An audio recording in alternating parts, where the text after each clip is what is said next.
The unseen lay. In the center of the bustling city stood a massive factory, its chimneys reaching into the sky, spewing smoke that seemed to darken the very sun. Inside, among the clamor of machines and the thick air filled with dust, worked Jacob Hawthorne. Jacob was a quiet man, his days consumed by the relentless grind of his work at the mill. From sunrise to sunset, he labored without rest, his hands rough and cracked, his back permanently bent from years of hard toil. Jacob's world was one of noise and machinery, where the faces of his fellow workers were weary and distant. Though surrounded by thousands, he felt alone.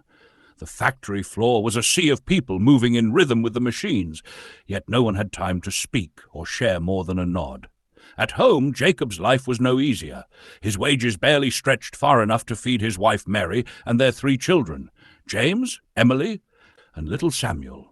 Mary, kind and steadfast, did her best to make their small home warm, even as hunger and worry lingered in every corner. Despite their hardships, they clung to each other. Their love was the one treasure the world could not take. But the factory, ruled by wealthy owners who cared only for profits, showed no mercy.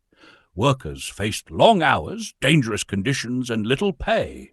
The machines, powerful and unforgiving, claimed lives and limbs without pause. One day, the unthinkable happened. 6-year-old Samuel, who often waited for Jacob near the factory gates, wandered inside, curious about the machines that took his father away for so many hours. The deafening roar of the factory drowned out his small voice, and in a terrible instant Samuel was pulled into the gears of a massive machine. When Jacob heard the screams, he ran to the scene, his heart pounding with dread. But it was too late. Samuel was gone. The factory floor, usually alive with motion, fell silent as workers stopped to stare, their faces pale with shock. The silence didn't last long. The factory owners, informed of the tragedy, offered nothing but a cold apology. No compensation, no changes to prevent another child's death. Just a shrug and a reminder that time was money. Jacob's grief turned to rage. The loss of Samuel ignited something in Jacob that years of hardship had buried. He began speaking to his fellow workers, sharing his pain and calling for change. His quiet determination inspired others, and soon the workers, who had long suffered in silence, began to organize.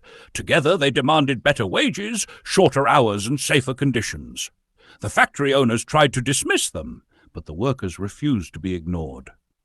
They marched through the streets, their voices rising like a tide, carrying the weight of countless lives lost and broken. Though Jacob did not live to see all the changes he fought for, his courage left a lasting mark. Over time, laws were passed to protect workers and children from exploitation. The factory, once a place of endless suffering, became a safer environment. Samuel's memory became a rallying cry, a reminder of the cost of progress built on human lives.